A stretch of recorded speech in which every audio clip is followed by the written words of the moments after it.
Aristóteles, Metafísica, Libro V, Capítulo I.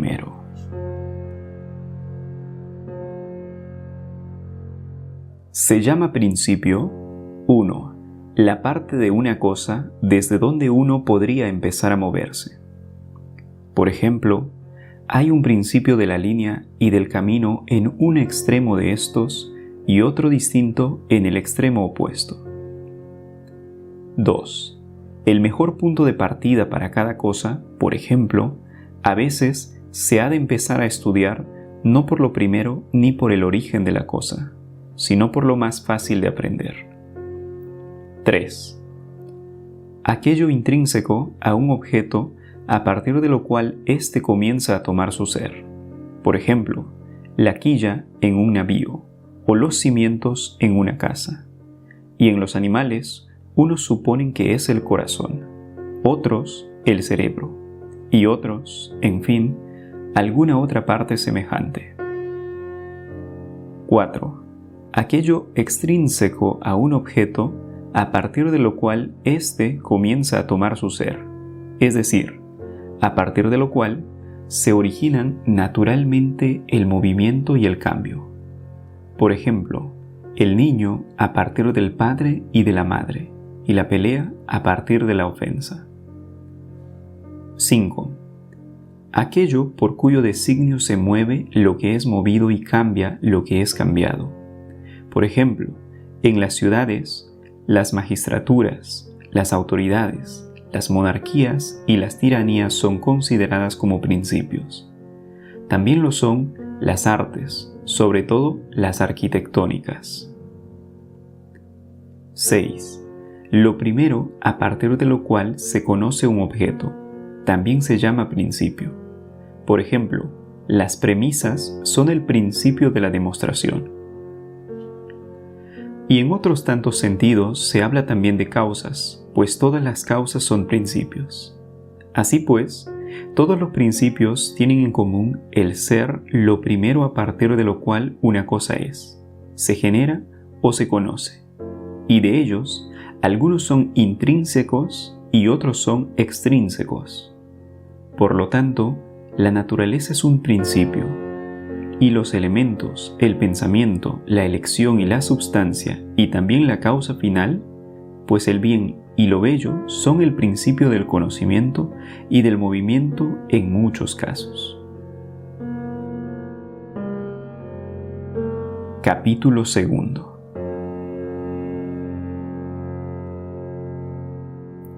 Se llama causa. 1. La materia inmanente de la cual está hecho un objeto, por ejemplo, el bronce de la estatua y la plata de la copa, y también el género del bronce y de la plata son causas. 2. La forma y el modelo, es decir, el enunciado de la esencia y sus géneros, por ejemplo, de la octava musical la relación de 2 a 1, y en general el número. Y también se llama causa a las partes del enunciado. 3. El origen del principio primero del cambio o del reposo.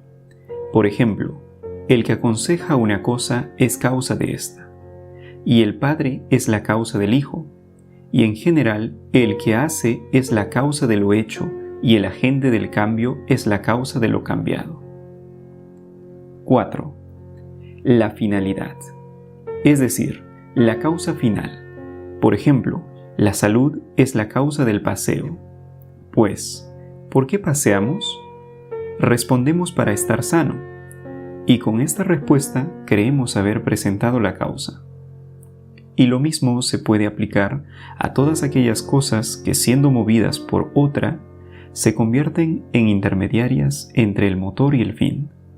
Por ejemplo, son causa de la salud el adelgazamiento, la purga, las medicinas y el instrumental médico, pues todas las cosas tienen un fin, aunque difieren entre sí en que unas son instrumentos mientras que otras son acciones. Tales son, grosso modo, los sentidos en los que se puede hablar de causas, Al ser varios, ocurre que dan también varias causas para una misma cosa, y no por accidente. Por ejemplo, tanto el arte de la escultura como el bronce son causas de la estatua, no en cualquier otro aspecto, sino en tanto que es estatua. Aunque estos sí, no lo son de la misma manera, sino que una es causa material y la otra es el origen del movimiento. Y las cosas pueden ser causas recíprocamente. Por ejemplo, el ejercicio de la buena forma física y la buena forma física del ejercicio. Sin embargo, no lo son en el mismo sentido, sino una cosa como fin y la otra como principio del movimiento.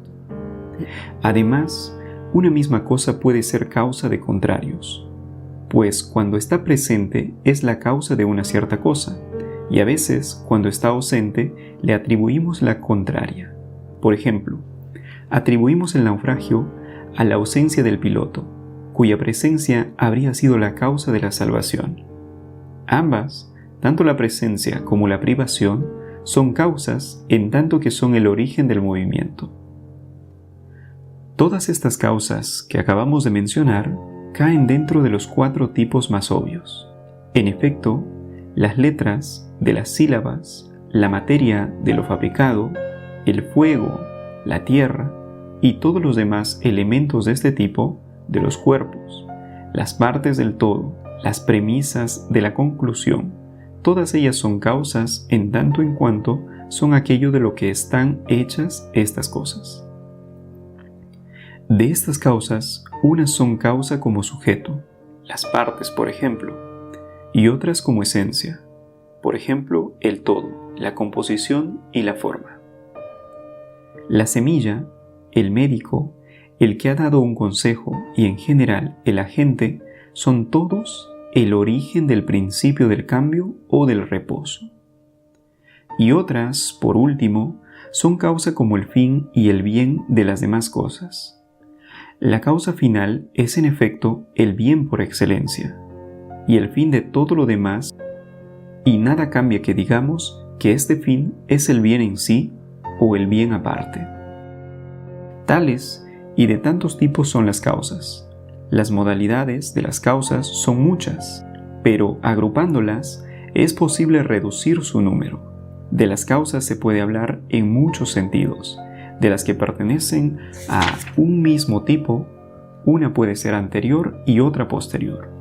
Por ejemplo, para la salud, el médico y el hombre de arte, y para la octava musical, el doble y el número.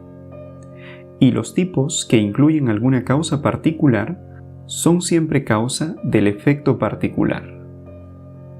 Existen también las causas por accidente y sus géneros. Por ejemplo, en cierta manera, la causa de la estatua es el polícleto y en cierta otra el escultor, porque el escultor resulta ser accidentalmente polícleto.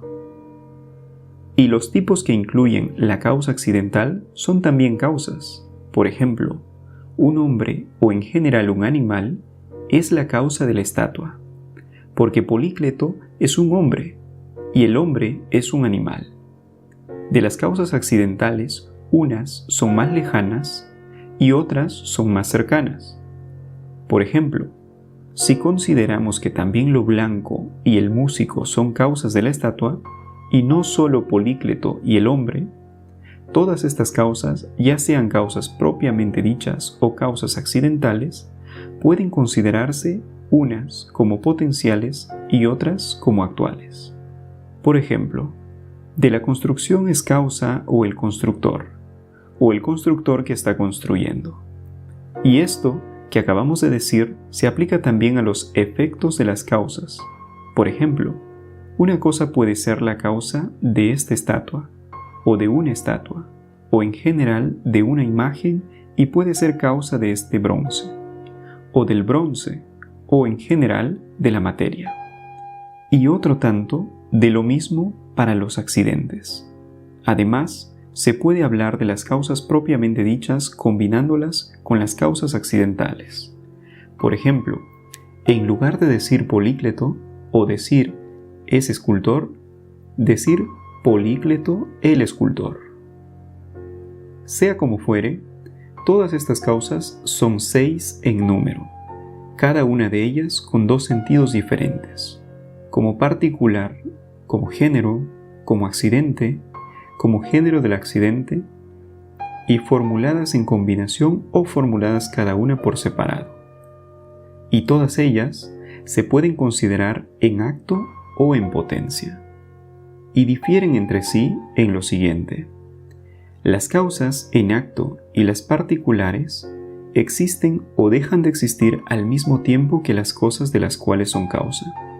Por ejemplo, este médico que está curando y este hombre que está recuperando la salud, este constructor que está construyendo y esta construcción que está siendo construida. Por el contrario, con las causas en potencia no es siempre así.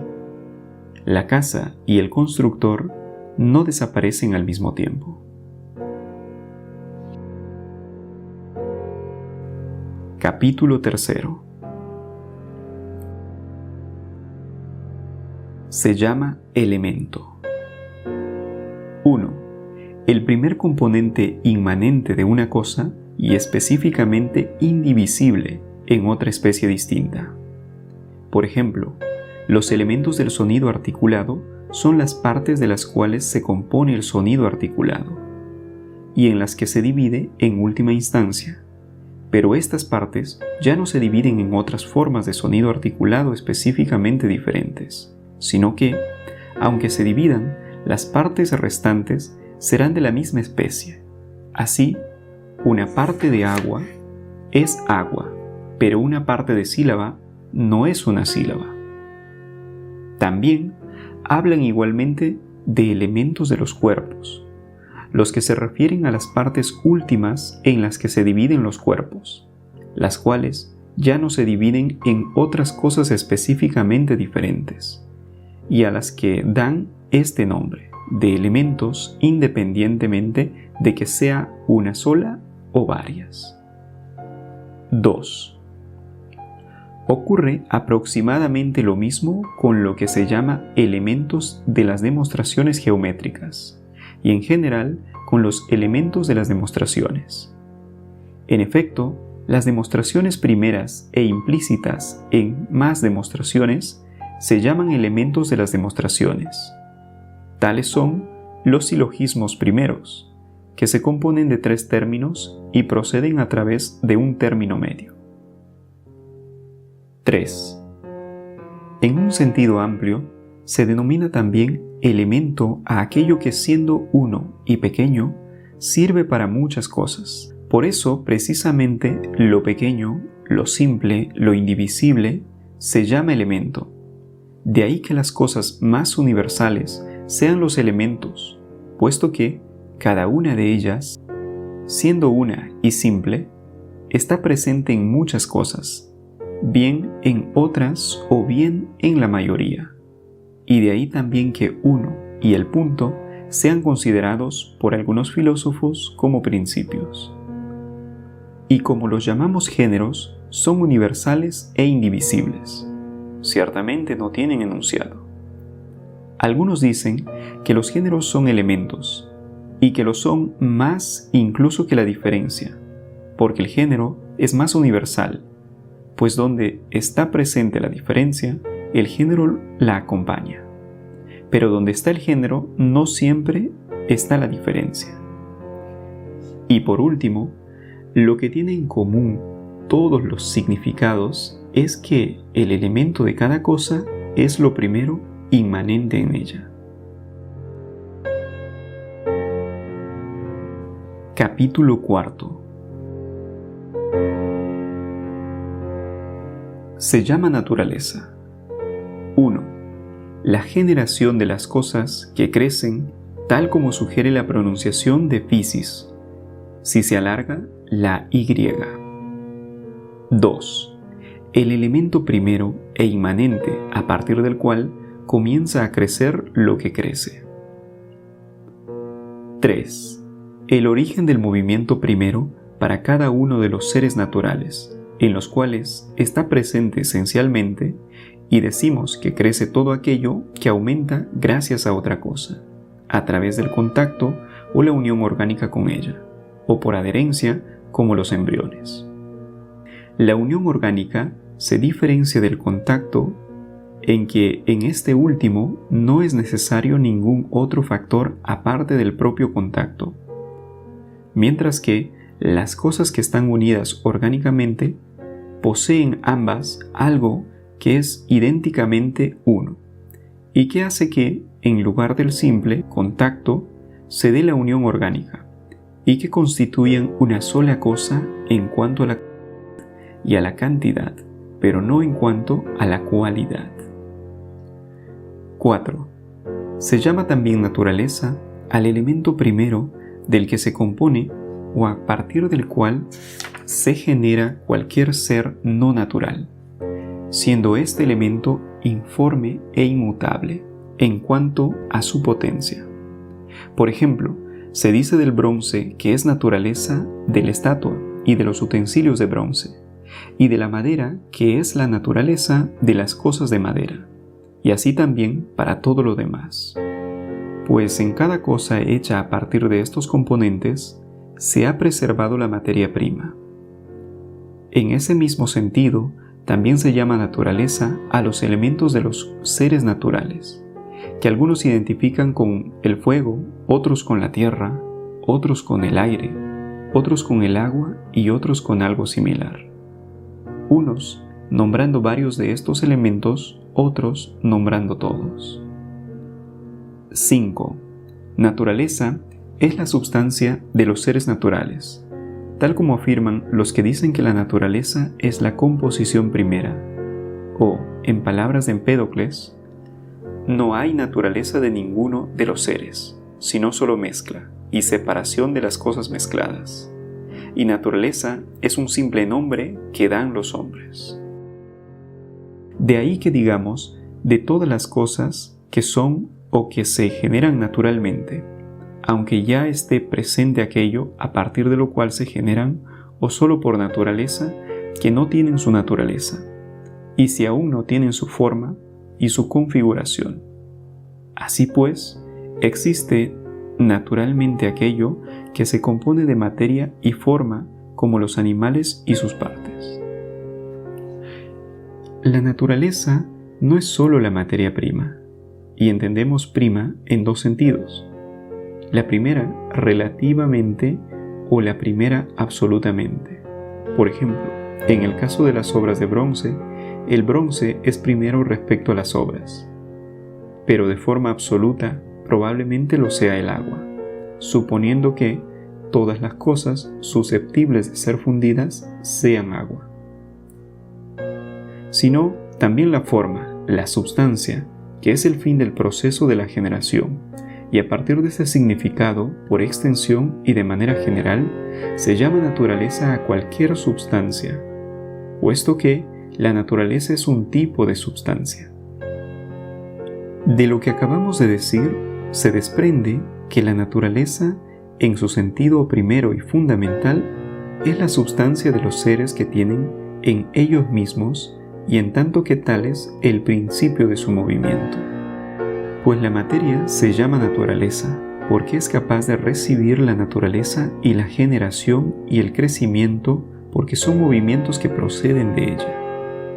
Así, la naturaleza es el principio del movimiento de los seres naturales y está presente en ellos de alguna manera, bien en potencia o bien en acto. Capítulo 5.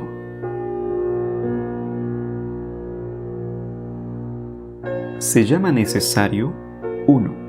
La condición sine qua non para que algo pueda vivir. Por ejemplo, respirar y comer es necesario para el animal, puesto que sin ello es imposible que exista. 2. Las condiciones sin las cuales lo bueno no puede existir o generarse, o sin las cuales el mal no se pueda alejar ni suprimir. Por ejemplo, tomarse la medicina es necesario para no estar enfermos, y navegar a Egina es necesario para cobrar el dinero. 3. Lo forzado y la imposición. es decir, aquello que, en contra del deseo y de la elección deliberada, obstaculiza e impide. Lo impuesto se llama necesario y por eso es doloroso, o, como dice Ebeno, todo lo necesario es por naturaleza penoso. Y la imposición es un tipo de necesidad, o en palabras de Sófocles, la fuerza me hace actuar necesariamente así. Y la necesidad parece algo inflexible, y ciertamente lo es, pues se opone al movimiento que actúa según la elección y la razón. 4. También decimos que lo que no puede ser de otra manera es necesariamente así, y de este sentido es necesario del que, de un modo u otro, se derivan todos los demás.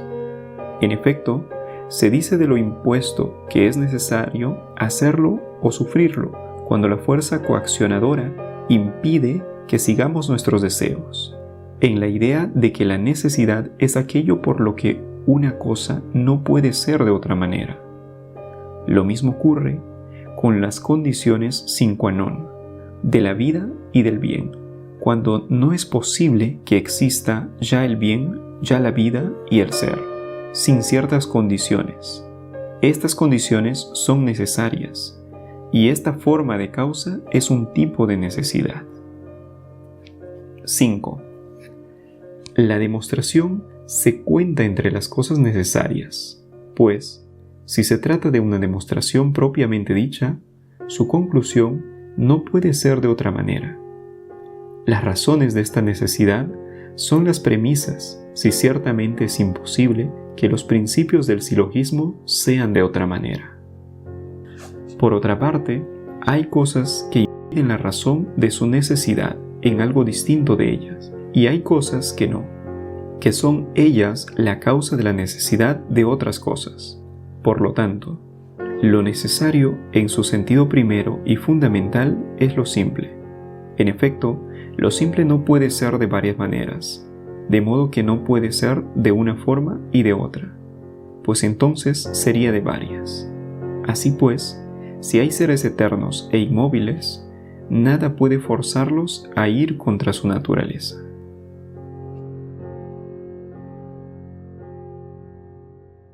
Capítulo 6. Se llama uno a lo que es uno por accidente y a lo que es uno por sí. 1. Por accidente, por ejemplo, corisco y músico corisco son una sola cosa, pues es lo mismo decir corisco y músico que decir músico corisco, y músico y justo, por un lado, y músico corisco y justo corisco por otro, también. Todas estas cosas se consideran una por accidente. Justo y músico porque son accidentes de una sola substancia, y músico y corisco porque son accidentes lo uno de lo otro. Igualmente músico, corisco y corisco son una sola cosa, en cierto sentido, porque una de las dos partes del enunciado es un accidente de la otra parte. Es decir, músico es un accidente de corisco, y músico corisco y justo corisco son uno porque la primera parte de cada uno de los enunciados es un accidente de un único y mismo sujeto. Y lo mismo ocurre cuando el accidente se predica de un género o de un término universal cualquiera. Por ejemplo, cuando se dice que un hombre y un hombre músico son lo mismo, bien porque música es accidente de hombre, que es una substancia, o bien porque los dos son accidentes de un mismo individuo, es decir, de corisco. Aunque, eso sí, no le pertenecen los dos de la misma manera, sino el uno, sin duda, como género y en la substancia, y el otro como estado o afección de la substancia. Así pues, de todo lo que se dice que es uno por accidente, se dice en este sentido. 2.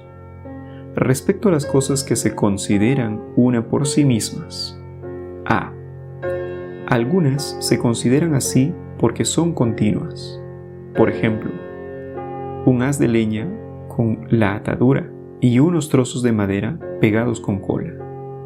La línea, aunque sea quebrada, también se considera que es una si es continua. Y lo mismo ocurre con las partes del cuerpo, como un brazo y una pierna. Y de estas cosas, las continuas por naturaleza son una en mayor medida que las continuas por parte. Se dice que es continua una cosa que por su propia naturaleza tiene un solo movimiento y que no puede tener ningún otro. Y el movimiento es uno cuando es indivisible e indivisible en el tiempo. Y las cosas que son continuas por su propia naturaleza son aquellas que son una, pero no por mero contacto, pues si se ponen dos trozos de madera, uno en contacto con el otro, no por ello se dirá que son un solo trozo de madera, o un solo cuerpo, o cualquier otro tipo de cosa continua. De las cosas totalmente continuas, se dice que son una aunque se pueden doblar, pero lo son en mayor medida de las que no se doblan. Por ejemplo, la tibia y el muslo son una sola cosa en mayor medida que la pierna, porque el movimiento de la pierna puede no ser uno. La línea recta es una en mayor medida que la quebrada, y de la quebrada que tiene un ángulo decimos que es una sola y que no lo es, porque su movimiento puede darse simultáneamente a lo largo de toda ella, o puede que no. En cambio, el movimiento de la línea recta es siempre simultáneo, pues ninguna de sus partes provistas de magnitud está en reposo mientras otra se mueve, al contrario de lo que ocurre con la línea quebrada. B. Otro sentido de uno se da cuando el sujeto no es específicamente diferente, es decir, cuando su especie no es percibida como diferente por los sentidos, ya sea el sujeto más cercano o ya sea el más lejano del estado final. Así se dice del vino, que es uno, y del agua, que es una, en tanto que indiferenciables según la especie, y también de todos los líquidos, del aceite, del vino. Y de las cosas derretibles se dice que son uno solo porque el sustrato último de todos ellos es el mismo, pues todos son agua o aire. C. Uno se dice también de las cosas cuyo género es uno, aunque se diferencie a través de diferencias opuestas. Todas estas cosas se consideran una sola porque el género que subyace a las diferencias es uno. Por ejemplo, caballo, hombre, perro, son uno porque todos son animales. De un modo muy parecido a cómo ocurre cuando la materia es una. Unas veces se dice que son una de esta manera y otras se dice que el género superior es el mismo. Y si se trata de las últimas especies del género, se dice del que está sobre ellas. Por ejemplo, el triángulo isósceles y el triángulo equilátero son una sola y misma figura, porque las dos son triángulos, pero no son los mismos triángulos. D.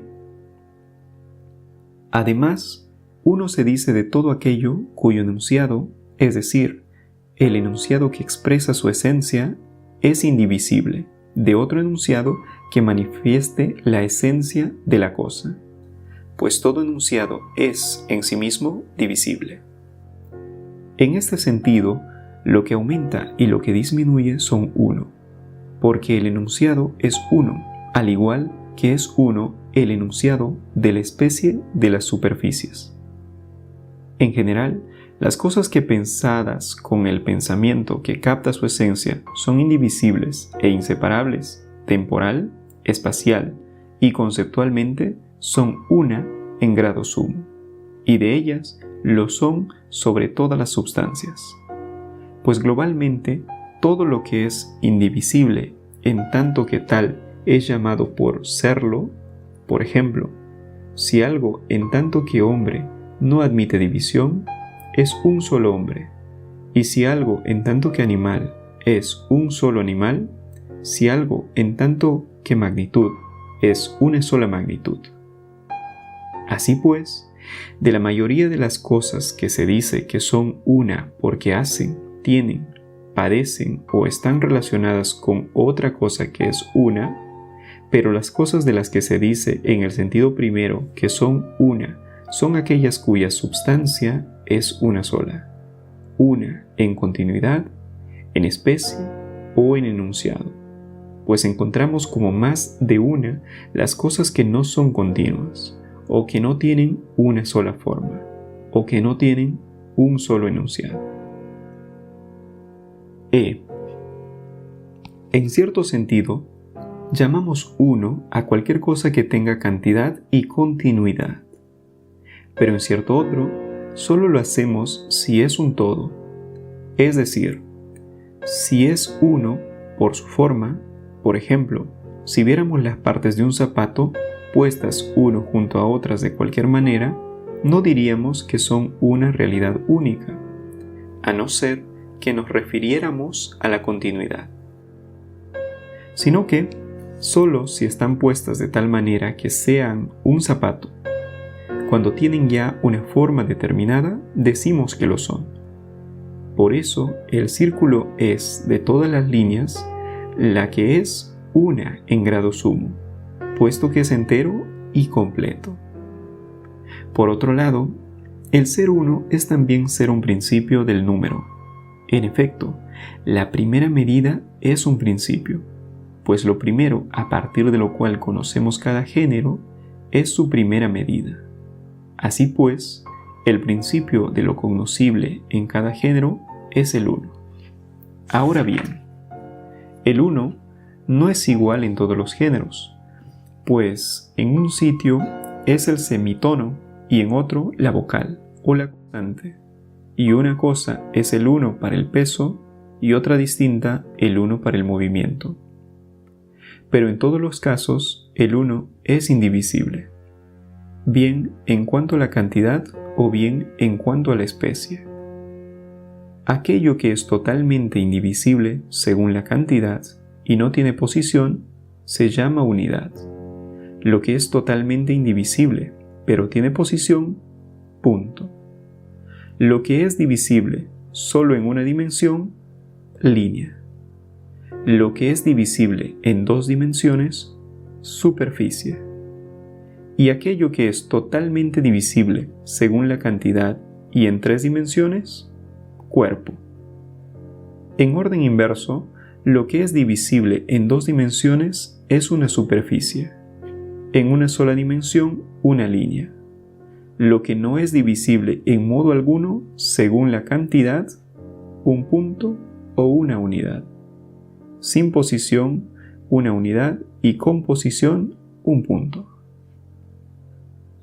Y lo que es uno, lo es según el número, según la especie, según el género, o por analogía.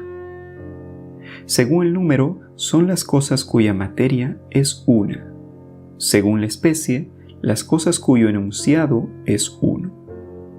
Según el género, las cosas de las que tienen la misma figura de predicación. Y por analogía, todas las cosas que entre sí se relacionan como una tercera cosa a una cuarta. Los tipos posteriores de la unidad implican siempre a los anteriores. Por ejemplo, todo lo que es uno según el número lo es también según la especie. Pero todo lo que es uno según la especie no siempre lo es según el número. Todo lo que es uno según la especie lo es también según el género, mientras que lo que es uno según el género no siempre lo es según la especie, pero sí lo es por analogía. Por último, lo que es uno por analogía no siempre lo es según el género.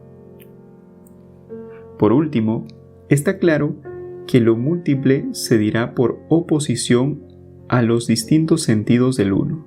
Así pues, lo múltiple existe por la discontinuidad o por la división específica de su materia, que puede ser la primera o la última, o por la pluralidad de sus definiciones, es decir, de los enunciados que expresan su esencia.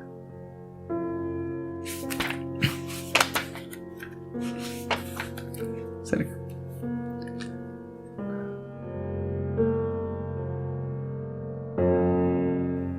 Capítulo 7. Se habla del ser por accidente y del ser por sí mismo. 1.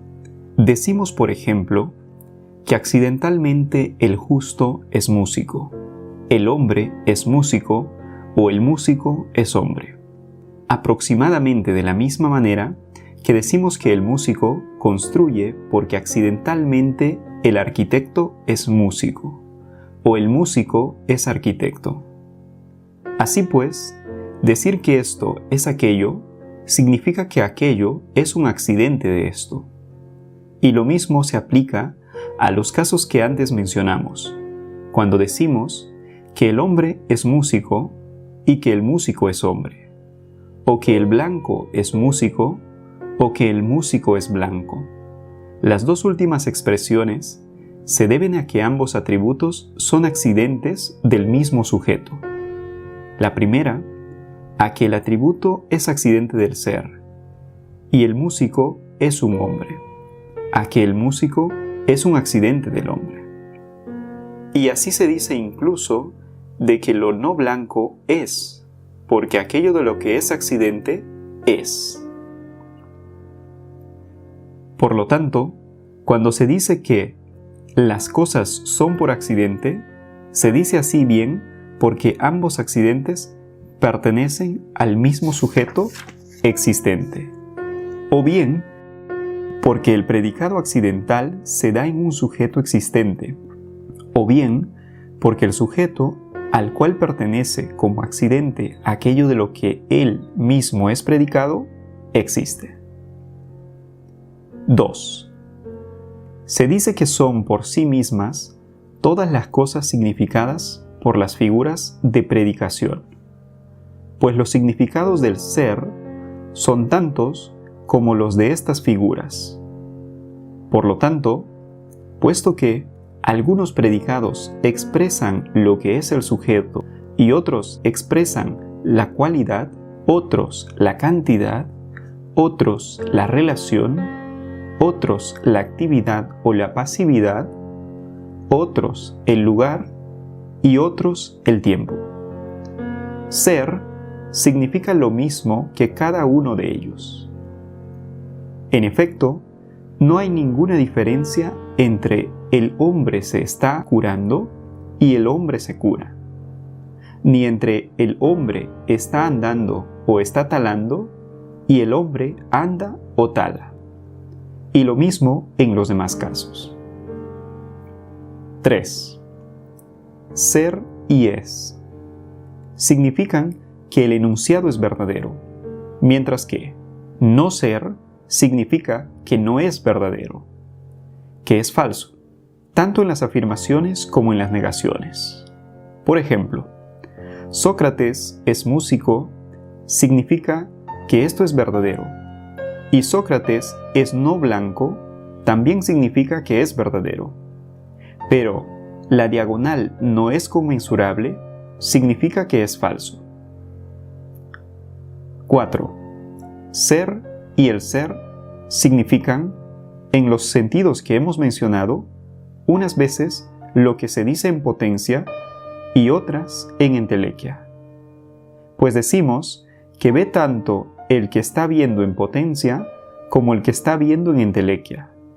Y del mismo modo, decimos que conoce tanto el que es capaz de utilizar el conocimiento como el que está utilizándolo.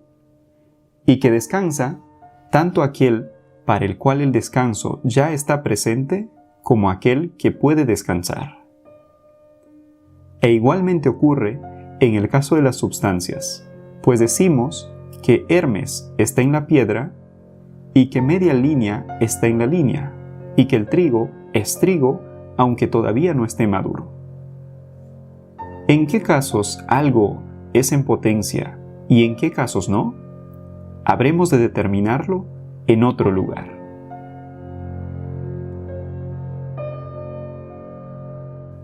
Capítulo 8. Se llama substancia. 1. A los cuerpos simples, como la tierra, el fuego, el agua y similares. Y en general, a los cuerpos, a las cosas compuestas de ellos, tanto animales como seres divinos, y a sus partes. A todas estas cosas se les llama substancia, porque no se predican de un sujeto, sino que todo lo demás se predica de ellas. 2. Lo que estando presente en las cosas que no se predican de un sujeto, es la causa de su ser, por ejemplo, el alma en los animales. 3. Las partes que están presentes en tales cosas, delimitándolas y marcando su individualidad, y cuya destrucción implica la destrucción del conjunto, tal como según algunos ocurre con la destrucción de la superficie en relación con el cuerpo, y con la de la línea en relación con la superficie. De un modo más general, a algunos filósofos también les parece que el número es de esta naturaleza, pues según ellos, si se destruye, no existe nada, y además delimita todas las cosas. 4. De la esencia, cuyo enunciado es una definición, también se dice que es la substancia de toda cosa. Resulta, pues, que la substancia tiene dos sentidos. A. El sustrato último, que ya no se predica de nada más. Y B. Lo que siendo definido también es separable. De esta última naturaleza es la forma, la especie de cada cosa.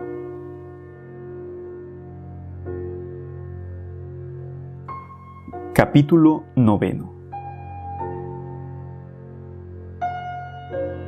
Lo mismo se dice de 1.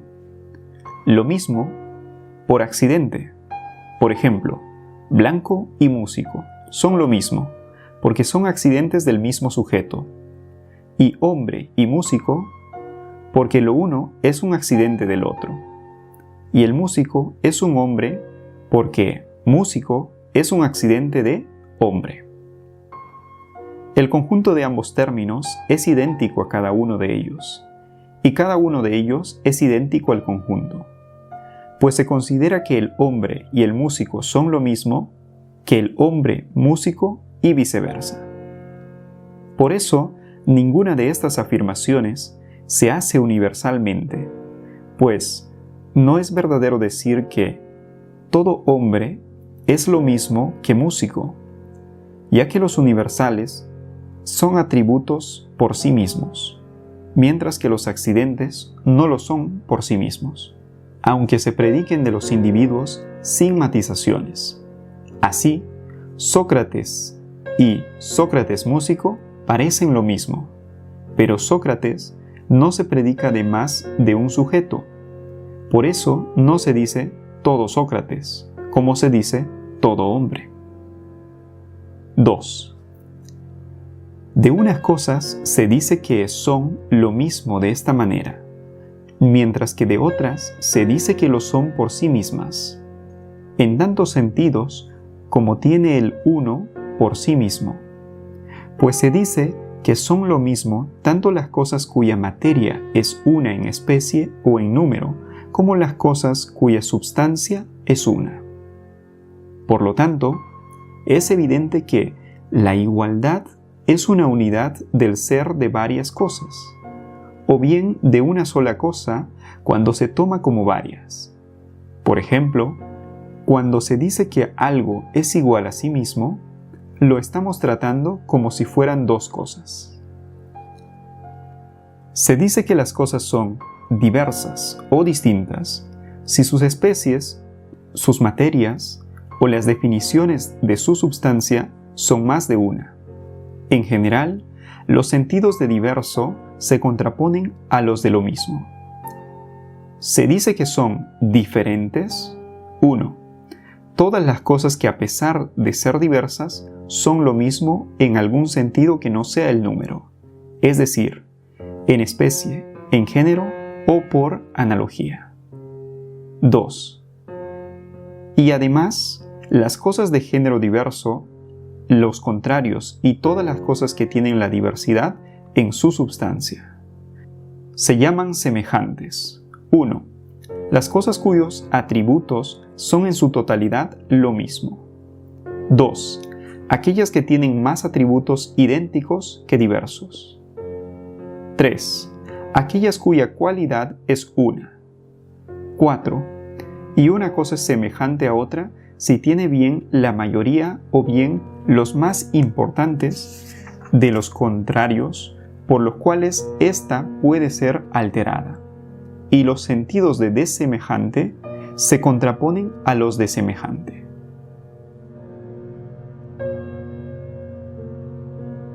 Capítulo 10.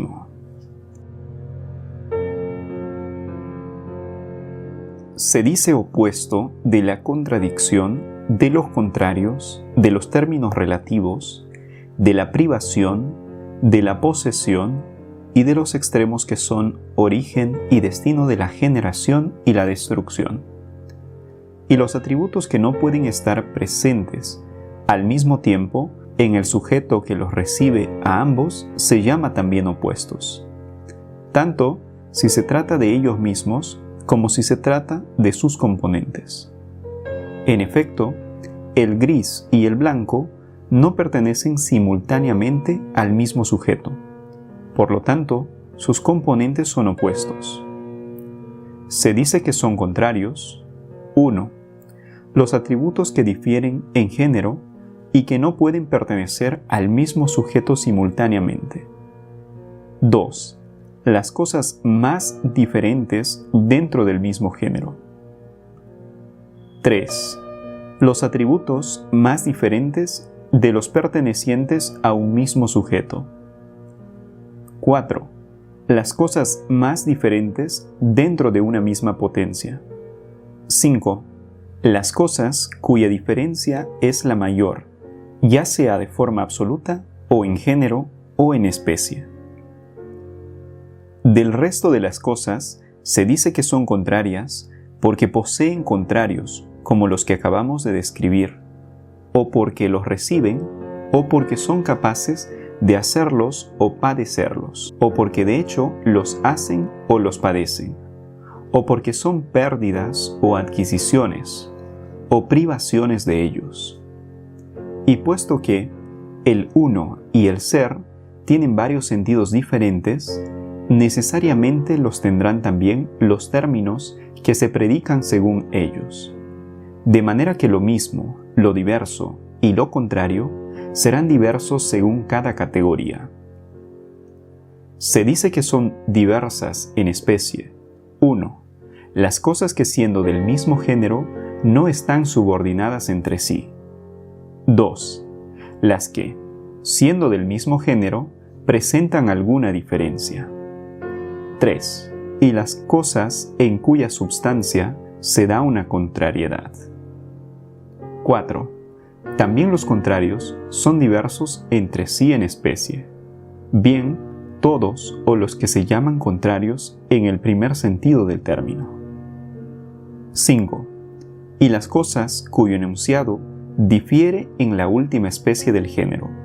Por ejemplo, un hombre y un caballo son indivisibles en género, pero sus enunciados son diferentes. 6. Y las que estando en la misma substancia presentan alguna diferencia. Y los sentidos de lo mismo en especie se contraponen a estos.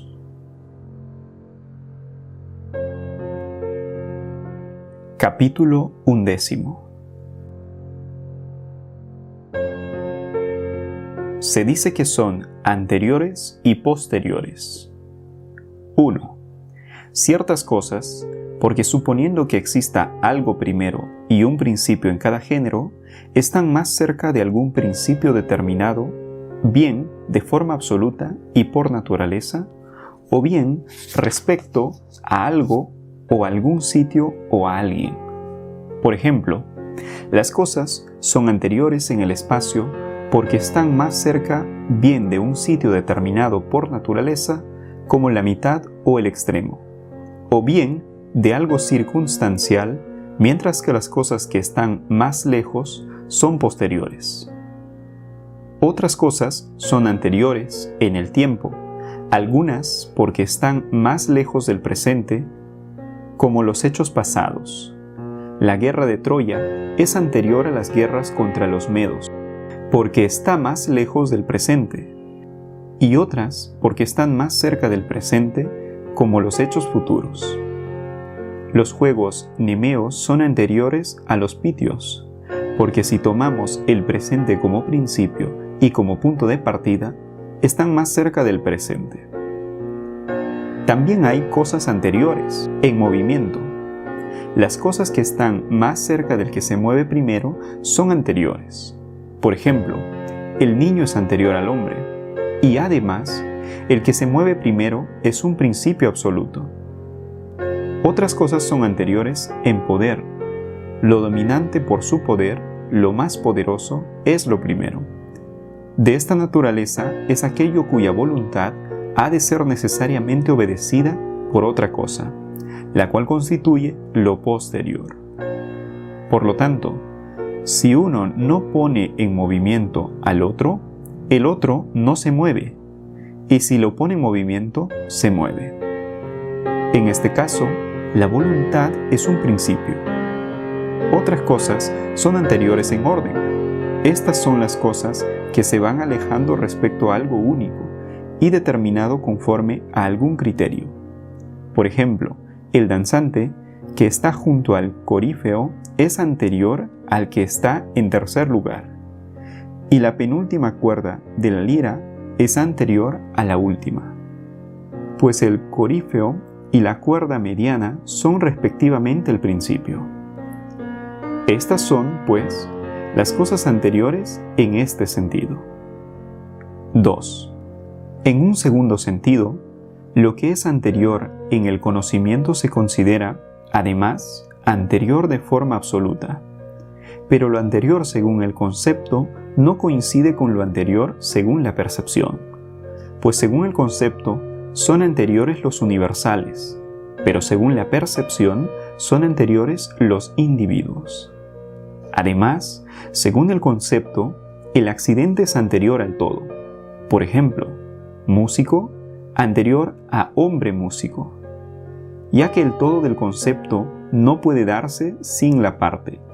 Sin embargo, lo músico no puede existir si no existe alguien que sea músico. 3. Los atributos de las cosas anteriores se consideran anteriores. Por ejemplo, lo recto es anterior a lo plano, pues lo recto es un atributo de la línea por sí misma, mientras que lo plano es un atributo de la superficie. 4. Así, unas cosas se consideran anteriores y posteriores en este sentido. En cambio, otras lo son según la naturaleza y la substancia. Por ejemplo, las cosas que pueden existir sin otras, mientras que otras no pueden existir sin ellas, distinción esta que Platón utilizaba.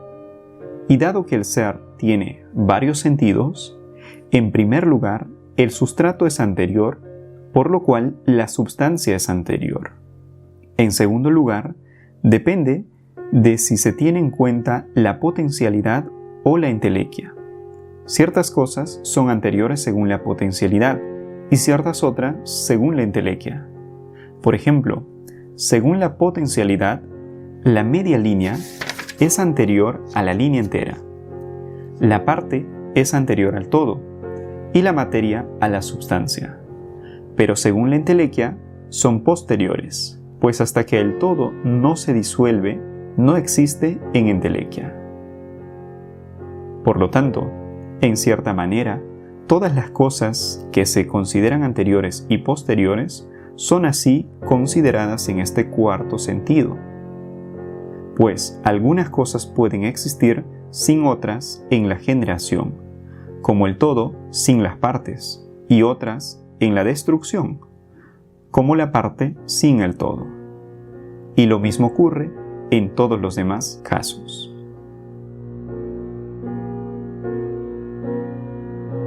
Capítulo 12.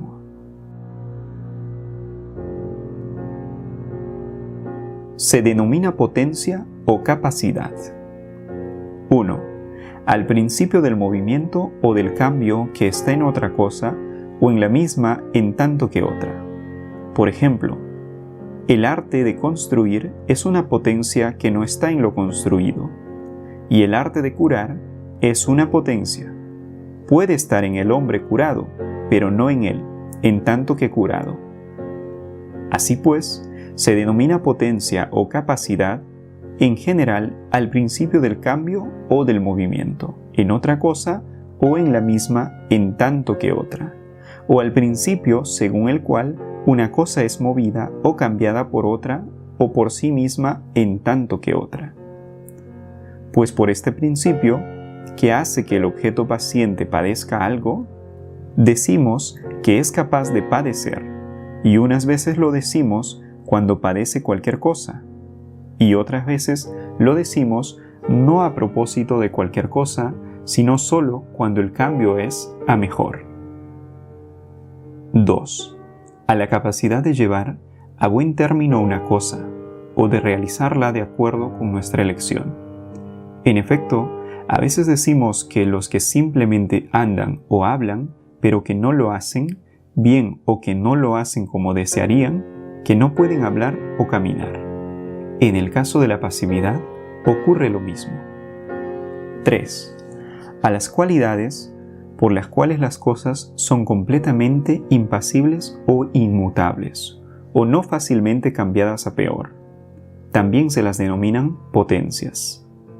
En efecto, las cosas se rompen, se quiebran, se doblan y en general se destruyen, no por su potencia, sino por su impotencia y porque les falta algo. En cambio, las cosas que permanecen impasibles frente a estos procesos son las que muy ligera o muy escasamente se ven afectadas por ellos, debido a su potencia o a su poder o a que poseen ciertas cualidades. Siendo estos los distintos sentidos del término potencia o capacidad, potente o capaz, se usarán en otros tantos sentidos correspondientes.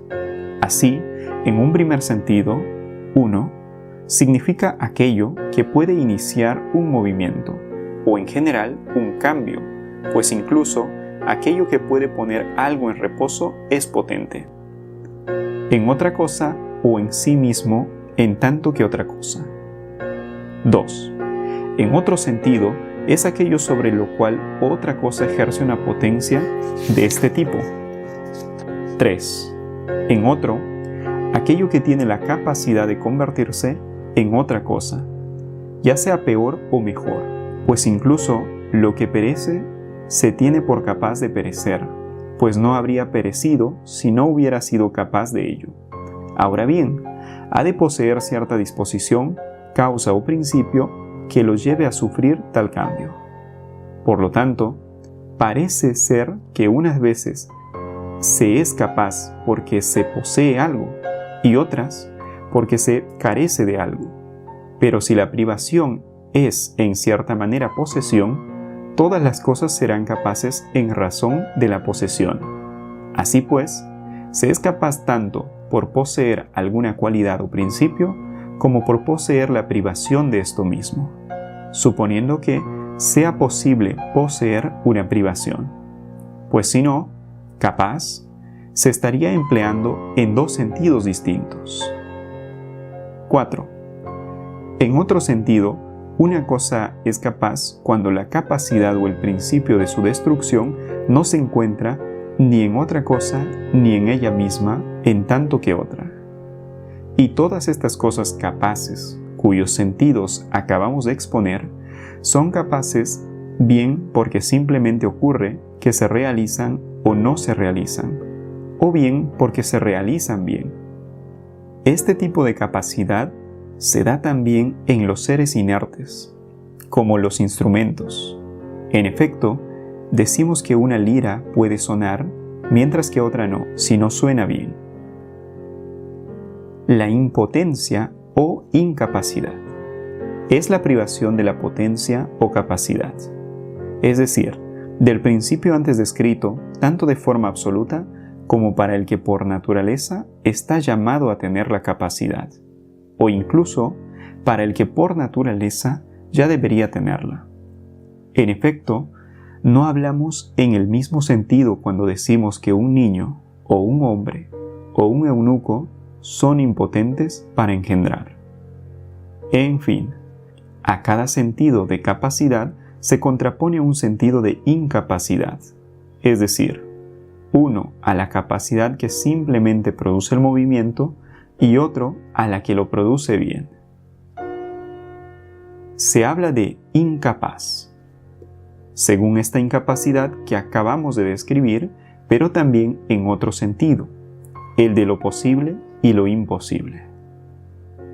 Imposible es aquello cuyo contrario es necesariamente verdadero.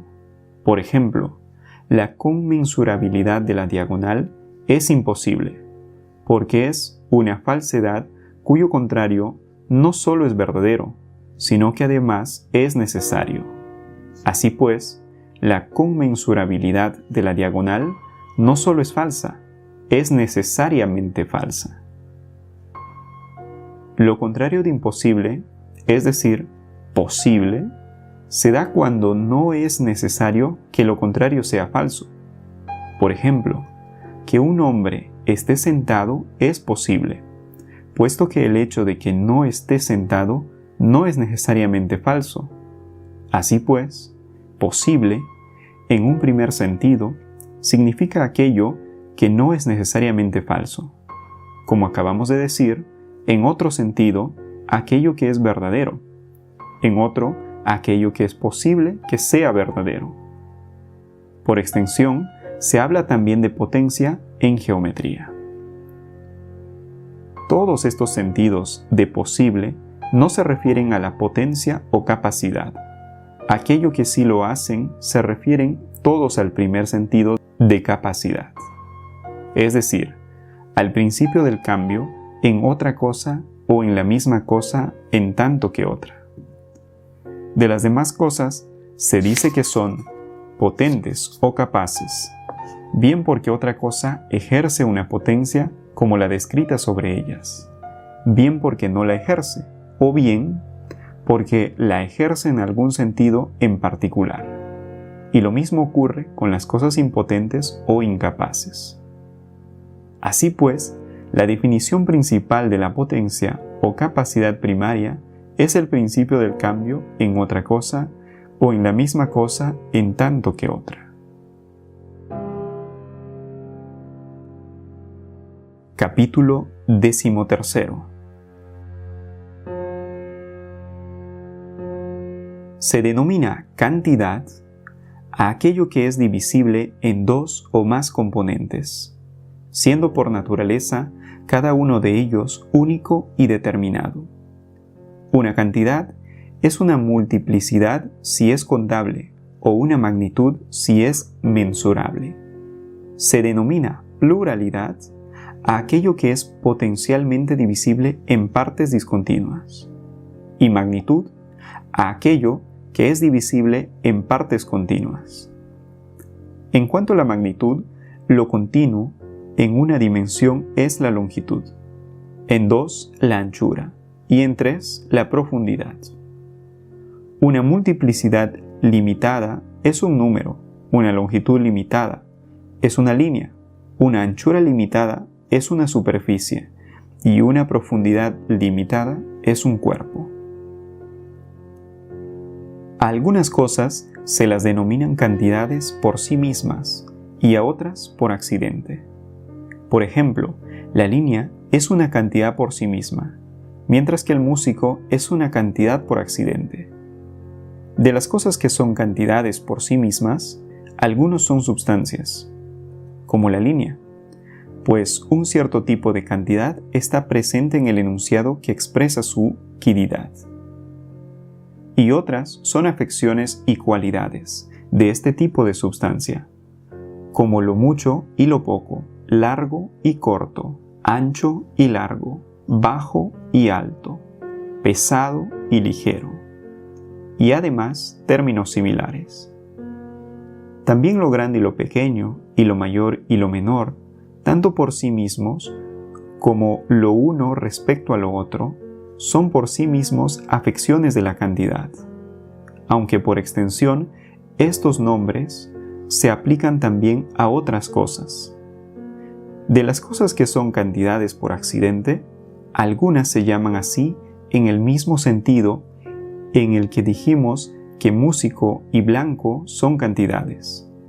Es decir, porque el sujeto al que pertenecen es una cantidad. Otras son cantidades en el mismo sentido que lo son el movimiento y el tiempo, de los que se dice que son cantidades y que son continuos porque las cosas de las cuales son afecciones son divisibles. Y al decir divisible, no me refiero a lo que se mueve, sino al espacio que ha recorrido. En efecto, al ser el espacio cantidad, también lo es el movimiento, y al ser este cantidad, el tiempo también lo es. Capítulo 14. Se llama cualidad. 1.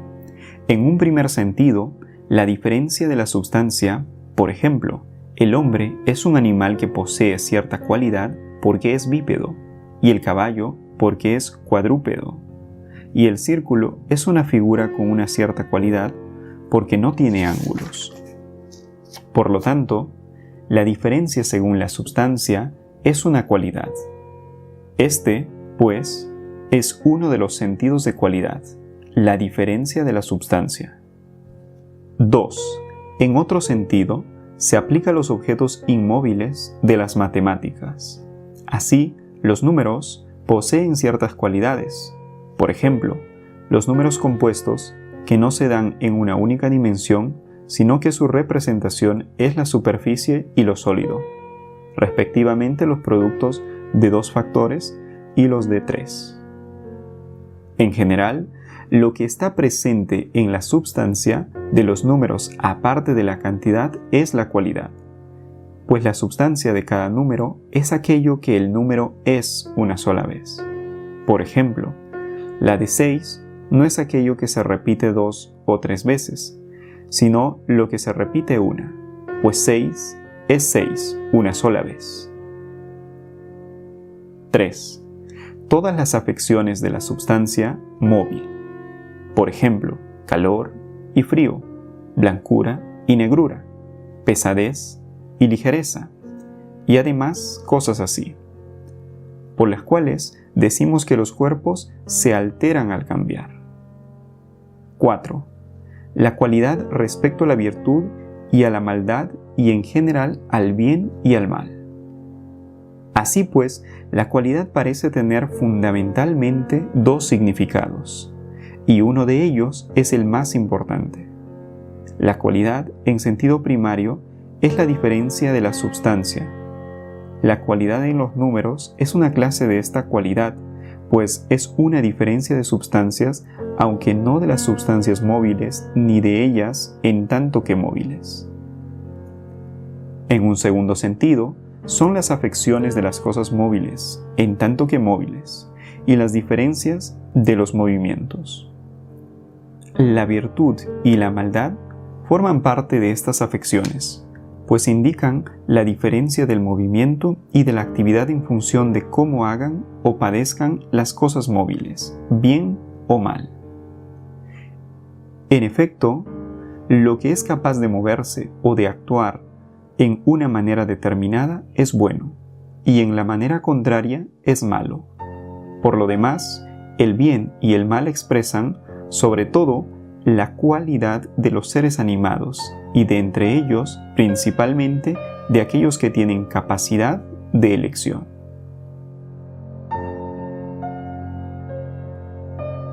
Capítulo 15.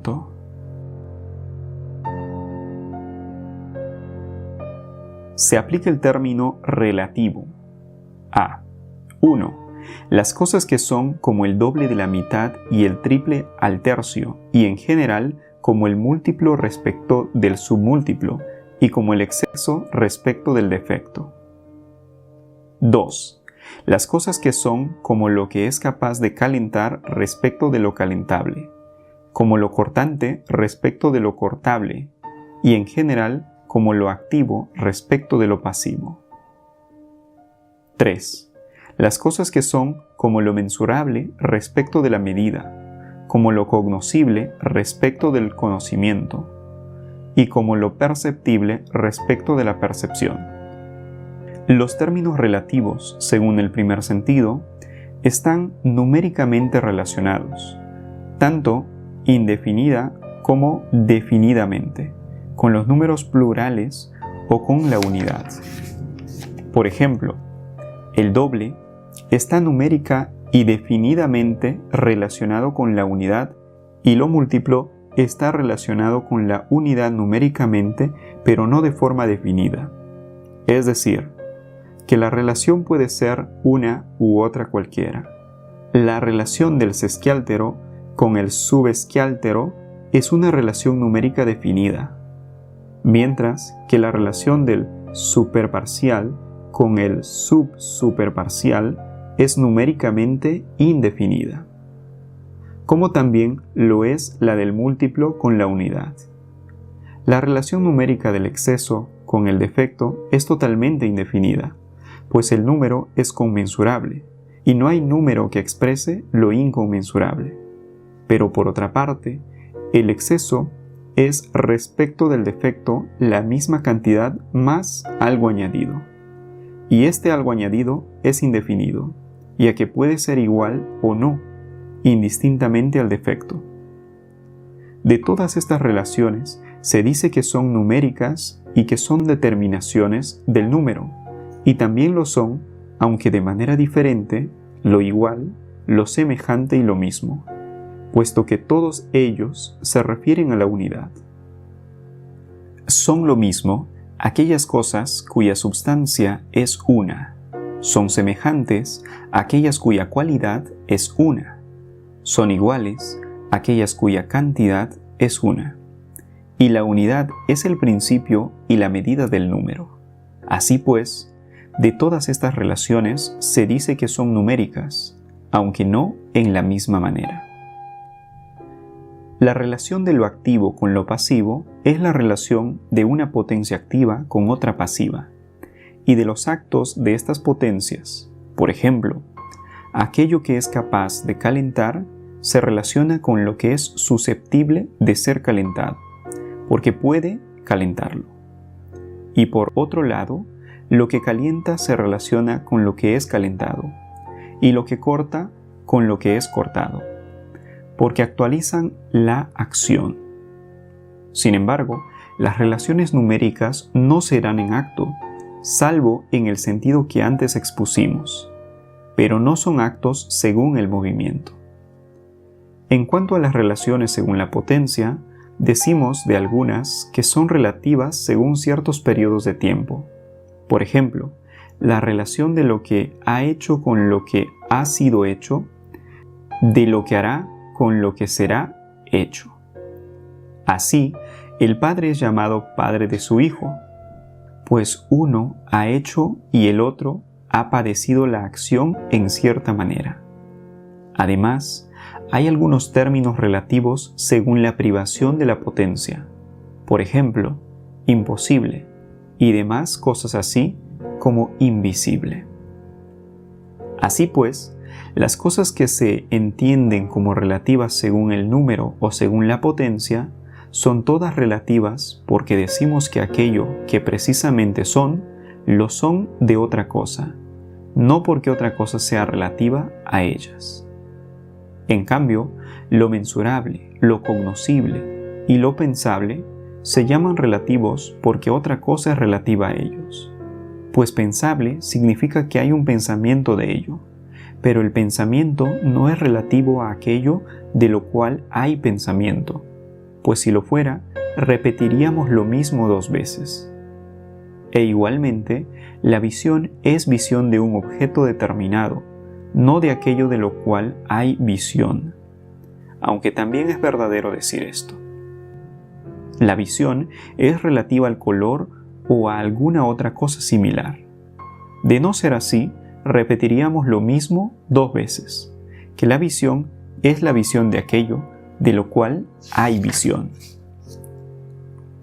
Las cosas llamadas relativas por sí mismas se llaman así unas veces en el sentido del que acabamos de hablar y otras porque sus géneros son relativos de la siguiente manera. Por ejemplo, la medicina es relativa porque su género, la ciencia, se considera relativo. Además, también son relativos por sí mismos los atributos por los cuales decimos que las cosas que los poseen son relativas. Por ejemplo, la igualdad es relativa porque lo igual es relativo, y la semejanza lo es porque lo semejante lo es. Otras cosas son relativas por accidente. Por ejemplo, un hombre es relativo porque resulta ser accidentalmente el doble de algo, y doble es un término relativo, o blanco es relativo si la misma cosa es, por accidente, doble y blanca.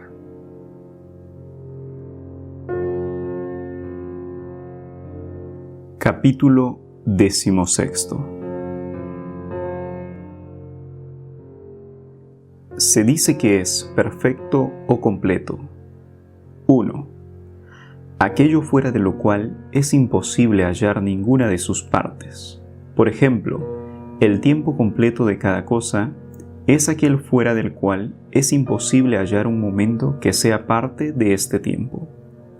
2. Aquello que, en cuanto a la excelencia y al bien, no puede ser superado en su género. Por ejemplo, un médico y un flautista son perfectos cuando no les falta nada respecto de su propia clase de excelencia. Y por extensión, hablamos en los mismos términos de las cosas malas, y decimos, un perfecto calumniador y un perfecto ladrón. De hecho, también decimos de ellos que son buenos, un buen ladrón y un buen calumniador. Y la excelencia es un tipo de perfección, pues cada cosa es perfecta, y toda substancia es perfecta cuando respecto de su propia clase de excelencia no les falta ninguna parte de su magnitud natural. 3. De las cosas que han alcanzado su fin, siendo éste bueno, se dice que son completas o perfectas, pues las cosas son completas o perfectas por haber alcanzado su fin.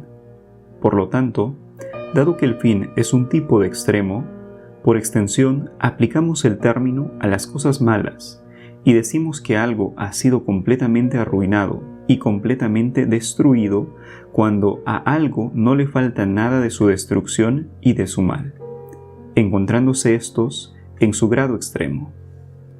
Por eso, a la muerte se le llama metafóricamente fin, porque ambos términos designan extremos. La causa final, última, también se llama fin. Así pues, las cosas llamadas perfectas por sí mismas se llaman así en estos sentidos. Unas, porque no les falta nada en cuanto al bien, ni pueden ser superadas, ni pueden hallarse nada de ellas fuera de ellas mismas. Otras, en general, porque no pueden ser superadas en su género, y porque nada de ellas está fuera de ellas mismas. Y las demás cosas se llaman perfectas en virtud de las precedentes, porque las producen, porque las poseen, porque están en consonancia con ellas, o bien porque de alguna manera están relacionadas con las cosas llamadas perfectas en su sentido primario.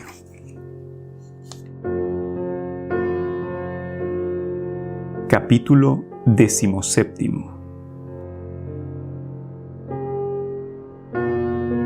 Se llama límite. 1. Al extremo de cada cosa, el primer punto más allá del cual es imposible encontrar nada de ella, y el primer punto dentro del cual se encuentran todas sus partes. 2. Lo que constituye la forma de una magnitud o de una cosa que tenga magnitud. 3. El fin de cada cosa. De esta naturaleza es aquello hacia lo cual se dirigen el movimiento y la acción, no aquello de donde proceden, aunque a veces son ambas cosas, aquello desde lo cual y aquello hacia lo cual, es decir, la causa final.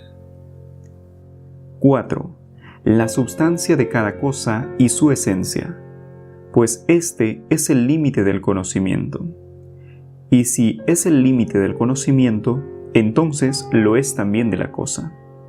Por lo tanto, es evidente que el límite tiene tantos sentidos como principio, e incluso más, pues un principio es siempre un límite, pero no todo límite es un principio.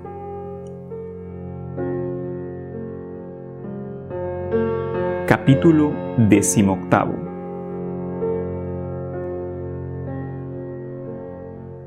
Por lo cual, lo que tiene varios significados. 1. La forma, o la substancia de cada cosa. Por ejemplo, aquello por lo cual un hombre es bueno es el bien en sí. 2. El sujeto primero y natural de un atributo. Por ejemplo, el color en la superficie. Así pues, el primer sentido de por lo cual, lo que es la forma, y el segundo es la materia de cada cosa y el sustrato primero de cada cosa. En general, por lo cual, se dará en el mismo número de sentidos que causa, pues decimos indistintamente ¿por qué ha venido? O ¿a causa de qué ha venido? Y ¿por qué se ha hecho un paralogismo o un silogismo? ¿O cuál es la causa del paralogismo o del silogismo? 3. Por lo cual, que también se usa referido a la posición, el lugar por el que se detiene o el lugar por el que camina. En todas las frases, como estas, indica el lugar y la posición. En consecuencia, por sí mismo, ha de tener necesariamente varios significados. 1. Por sí mismo se dice de la esencia de cada cosa. Por ejemplo, Calias es por sí mismo Calias, es decir, la esencia de Calias. 2. Todo aquello que esté contenido en la actividad, por ejemplo, Calias es por sí mismo un animal, pues animal está presente en su enunciado, ya que Calias es un tipo de animal. 3. Todo atributo que un sujeto reciba en sí mismo, directamente o en una de sus partes. Por ejemplo, la superficie es blanca por sí misma, y un hombre está vivo por sí mismo, pues el alma en la cual reside la vida directamente es parte del hombre. 4. Aquello de lo cual no es causa otra cosa. El hombre tiene más de una causa. Animal bípedo, pero desde luego es hombre por sí mismo. 5. Todo atributo que pertenezca a un sujeto solo en tanto que solo, de ahí que lo separado exista por sí mismo. Capítulo 19. Se llama disposición, al orden de aquello que tiene partes, ya sea según el lugar, la potencia o la especie. Efectivamente, éstas han de tener alguna posición, tal como indica la propia palabra disposición.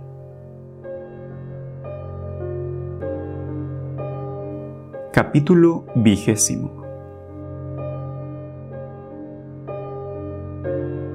Se llama posesión o estado. 1.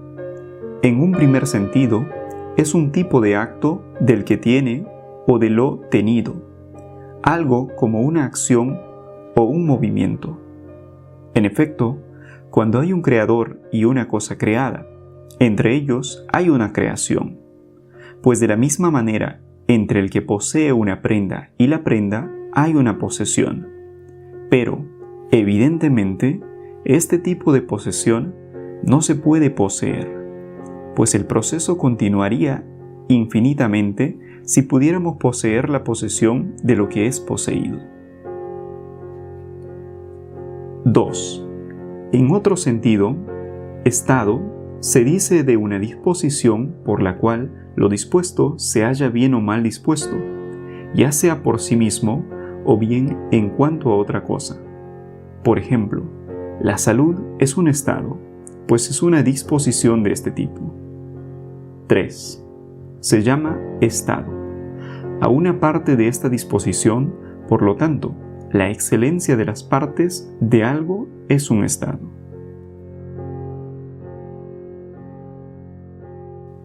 Capítulo 21. Se llama afección. 1.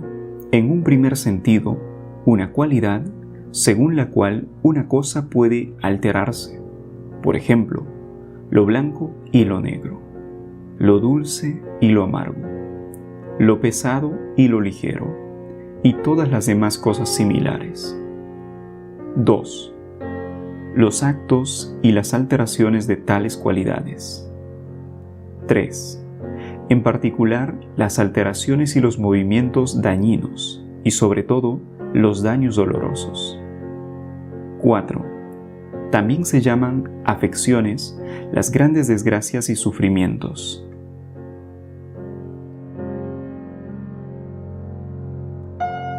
Capítulo 22. Se habla de privación. 1. Si no se tiene alguno de los atributos que por naturaleza se poseen, aun cuando el sujeto en cuestión no sea apto por naturaleza para tenerlo. Por ejemplo, decimos que una planta está privada de ojos. 2. Si la cosa en sí o su género no tiene un atributo que por naturaleza les corresponde. Por ejemplo, un hombre ciego y un topo están privados de vista en sentidos diferentes. Este respecto de su género, aquel por sí mismo. 3. Si a pesar de que se es apto por naturaleza para poseer algo, no se tiene en el momento en el que por naturaleza corresponde. La ceguera es una privación, pero no se es ciego a todas las edades, sino solo si no se tiene vista a la edad en la que corresponde tenerla por naturaleza. Y de igual manera, una cosa sufre de privación cuando no tiene un atributo que por naturaleza debería tener en ciertas circunstancias, o respecto de algo, o en relación con algo, o en cierto sentido. 4. Al hecho de arrebatar algo violentamente se le llama también privación. Hay tantos tipos de privación como prefijos negativos.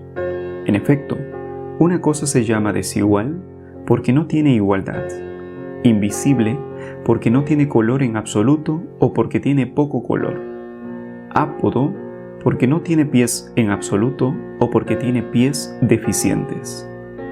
Además, un término privativo puede usarse para designar pequeñez.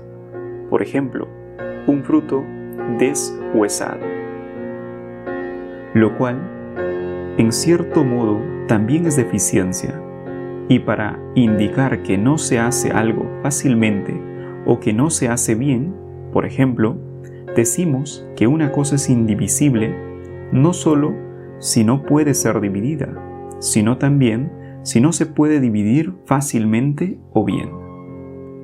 Además, se utiliza cuando se carece totalmente de algo, pues no es al tuerto a quien llamamos ciego, sino al que no ve por ninguno de los dos ojos. Por eso, no todos los hombres son buenos o malos, o justos o injustos, sino que hay también un estado intermedio.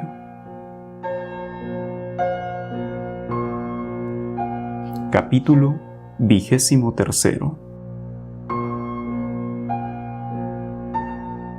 Tener significa varias cosas. 1.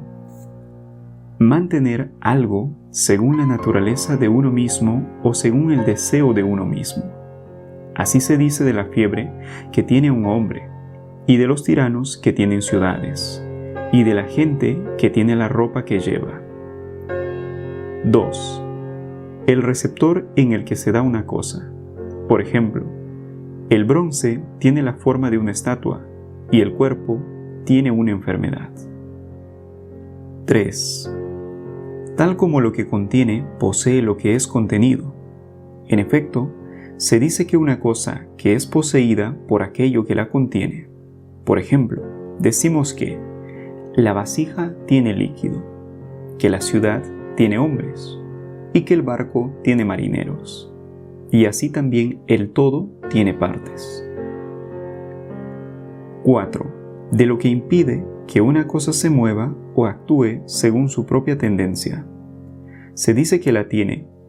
Por ejemplo, los pilares tienen los pesos que se apoyan sobre ellas, y los poetas hacen que Atlas tenga el firmamento, dando así a entender que si no lo hiciera, se desplomaría sobre la tierra, tal como algunos filósofos naturales sostienen.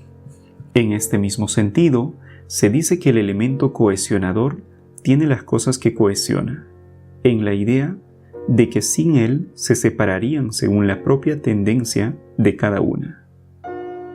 Estar en algo se utiliza en sentidos semejantes y correspondientes a los de tener.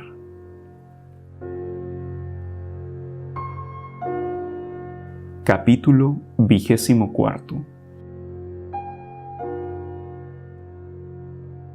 Proceder de algo significa: 1.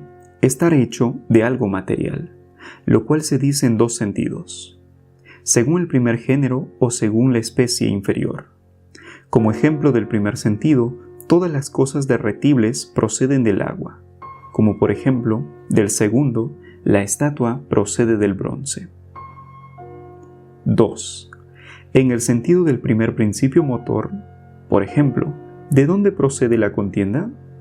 De la ofensa, porque ésta es el principio de la contienda. 3. El compuesto procede de la materia y de la forma, a la manera en que las partes proceden del todo, el verso de la Ilíada y las piedras de la casa. En efecto, la forma es un fin, y lo que alcanza su fin es perfecto. 4. Proceder como la forma de sus partes. Por ejemplo, el hombre procede del ovípedo y la sílaba de la letra, pero no proceden de la misma manera que en la estatua procede del bronce, pues la substancia compuesta procede de la materia sensible, mientras que la forma procede de la materia de la forma. 5. Así pues, de unas cosas se dice que proceden en estos sentidos, y de otras se dice que proceden si cualquiera de estos tipos de procedencia se da al respecto de alguna de las partes. Por ejemplo, el hijo procede del padre y de la madre, y las plantas de la tierra, porque proceden de alguna de las partes de estas cosas. 6. Proceder también designa la sucesión temporal. Por ejemplo, la noche procede del día y la tempestad de la calma, porque lo uno sucede al otro. En este sentido, unas veces se da un cambio de la una en la otra, como en estos ejemplos, y otras una simple sucesión temporal, como cuando decimos que la travesía procede del equinoccio, porque ha comenzado tras el equinoccio, y que las targelias proceden de las dionisíacas, porque tienen lugar tras las dionisíacas.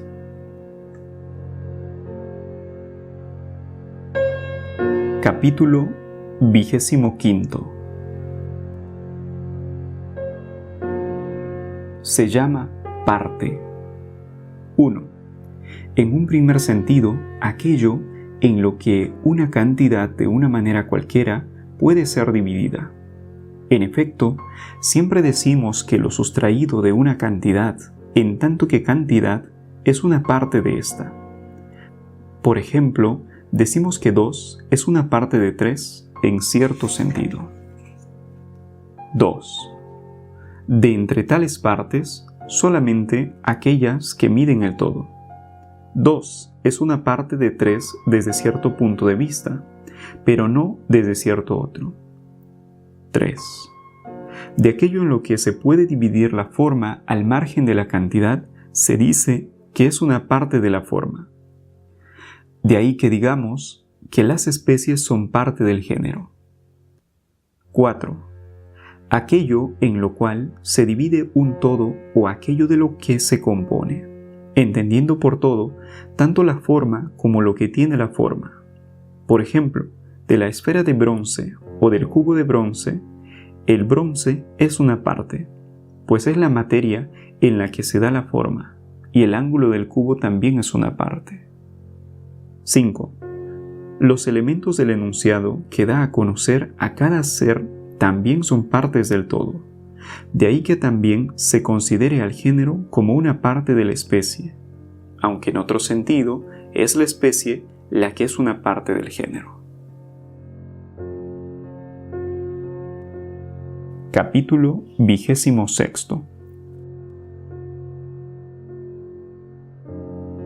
Decimos que es un todo. 1. Aquello a lo cual no le falta ninguna de las partes que se consideran como los constituyentes naturales de un todo. 2. Lo que contiene las cosas contenidas de tal manera que forman una unidad. Esto se entiende de dos maneras: como que cada una de las cosas contenidas es una unidad o como que de ellas resulta la unidad. En el primer caso, lo universal, es decir, lo que globalmente se considera como un todo, es universal en el sentido que abarca muchas cosas, porque se predica de cada una de ellas y porque todas y cada una de ellas son una unidad. Por ejemplo, hombre, caballo, Dios, porque todos ellos son animales. En el segundo caso, lo continuo y limitado es un todo si es una unidad que se compone de una multiplicidad de elementos, especialmente si estos elementos se dan en potencia, aunque, si no, también cuando se dan en acto. Dentro de estos tipos, las cosas naturales son enteras en mayor medida que las artificiales, como ya dijimos a propósito del uno, ya que la totalidad es un tipo de unidad. 3. Las cantidades con un principio, una mitad y un final, en las cuales la posición de las partes es indiferente, se llama todo, y aquellas en las cuales la posición cuenta se llama un todo. Aquellas en las que se dan ambas cosas se denominan tanto un todo como todo. Estas últimas son las cantidades cuya naturaleza sigue siendo la misma tras el desplazamiento de las partes, pero no su forma. Por ejemplo, la cera y la ropa. Se denominan pues tanto un todo como todo, ya que son ambas cosas. Por el contrario, el agua, cualquier líquido y el número se llaman exclusivamente todo, pues no se dice un número todo o un agua toda, excepto por desplazamiento del significado. Y todas las cosas a las que llamamos todo, cuando las consideramos en tanto que unidad, en tanto que divididas, decimos todos. Todo este número, todas estas unidades. Capítulo 27.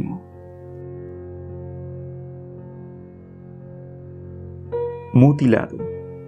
No se dice de cualquier cosa que tenga cantidad, sino de algo que sea divisible y que además constituya un todo. En efecto, el número 2 no queda mutilado si se le resta una de sus unidades, ya que la parte mutilada nunca es igual a lo que queda. En general, ningún número sufre mutilación, pues para que esto ocurra, ha de permanecer la substancia. Si se mutila una copa, ha de seguir siendo una copa, pero un número no sigue siendo el mismo número.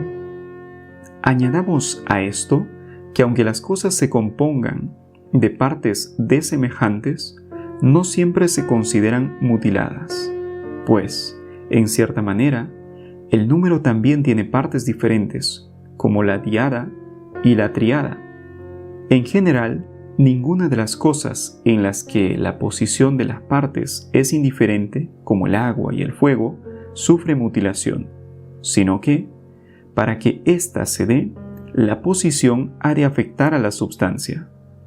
Han de ser, además, continuas, pues una escala musical se compone de partes desemejantes y composición, pero no puede ser mutilada.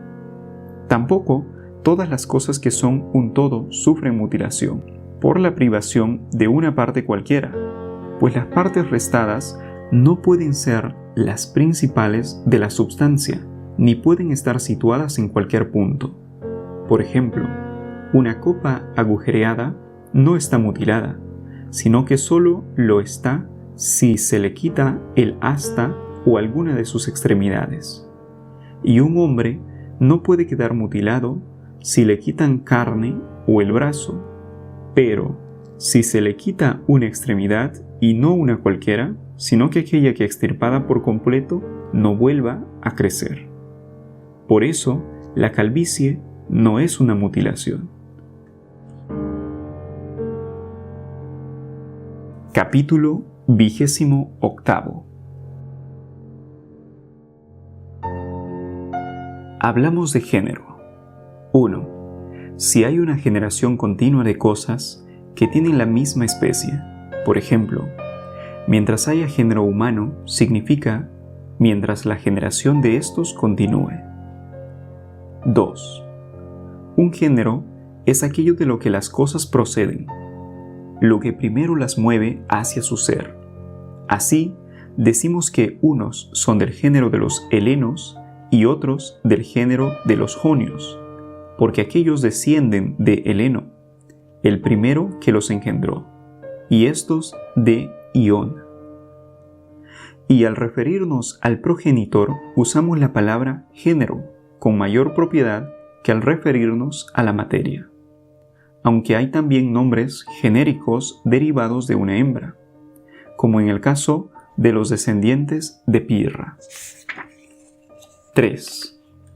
Género a la manera en que la superficie es el género de las figuras planas y lo sólido de las sólidas. Cada figura es tal superficie concreta o tal sólido concreto. El género, en este sentido, es lo que subyace a las diferencias. 4. El primer componente de las definiciones que se formula en la quiridad es el género, y sus cualidades se llaman diferencias. Así pues, se habla de género en todos estos sentidos según la generación continua de la misma especie, según el primer motor perteneciente a la misma especie que lo movido. Y por último, como materia, pues lo que tiene diferencia y cualidad es el sujeto, que nosotros llamamos materia. Diferentes por el género se dice de las cosas cuyo sujeto primero es diferente, y que no se resuelve ni la una en la otra, ni ambas en un sujeto común. Por ejemplo, la forma y la materia son diferentes por el género, y también lo es todo lo que se predica según figuras diferentes de la categoría del ser, pues algunos de los seres significan la esencia, otros la cualidad, y las demás categorías que antes distinguimos.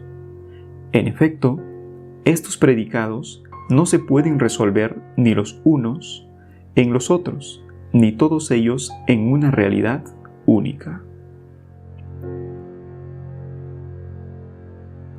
Capítulo 29.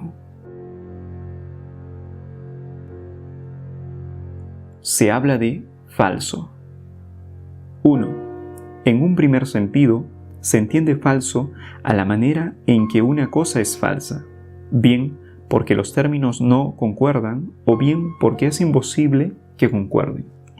Por ejemplo, la diagonal es conmensurable y tú estás sentado. El primer caso siempre es falso, el segundo a veces. En este sentido, se trata de cosas que no son. Hay también cosas que son, pero que por naturaleza parecen ser como no son, o bien parecer no ser en absoluto. Por ejemplo, los dibujos sombreados y los sueños, que son sin duda algo, pero que no son las cosas cuya imagen reproducen. Así pues, llamamos falsas a las cosas en estos sentidos, bien porque ellas mismas no son, o bien porque la imagen que resulta de ellas es la de algo que no es. 2. Un enunciado falso es aquel que, en tanto que falso, pertenece a las cosas que no son. Por eso es falso todo enunciado que se aplique a otra cosa distinta de aquello para lo cual es verdadera. Por ejemplo, el enunciado de círculo es falso para el triángulo. En cierto sentido, hay un solo enunciado para cada cosa, el de su esencia, pero en cierto otro hay varios, puesto que, de alguna manera, el propio objeto y el objeto afectado por un atributo son lo mismo. Por ejemplo, Sócrates y Sócrates músico. Y el enunciado falso no es, sencillamente, enunciado de nada. Así pues, Antístenes creía equivocadamente que nada puede ser expresado si no es por su propio enunciado, un solo predicado para un solo sujeto, de lo cual resulta que no existe la contradicción y prácticamente que nada es falso.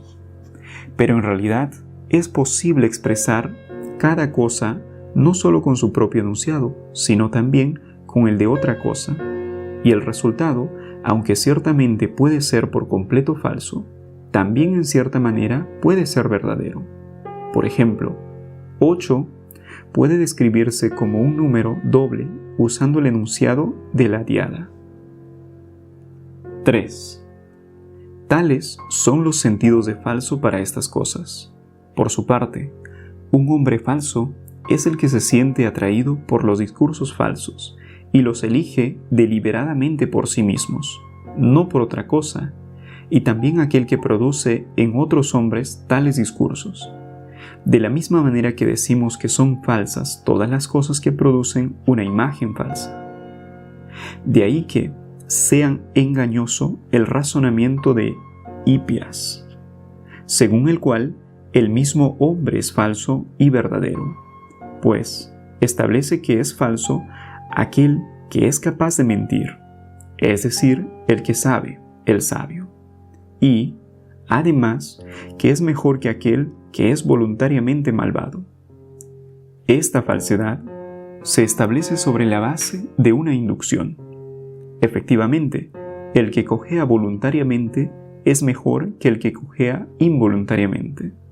Pero Platón, al decir cojear, se refiere a hacerse el cojo, ya que si se cojea de verdad voluntariamente, es probablemente peor que involuntariamente.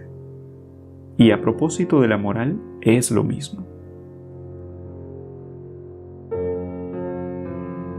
Capítulo 30.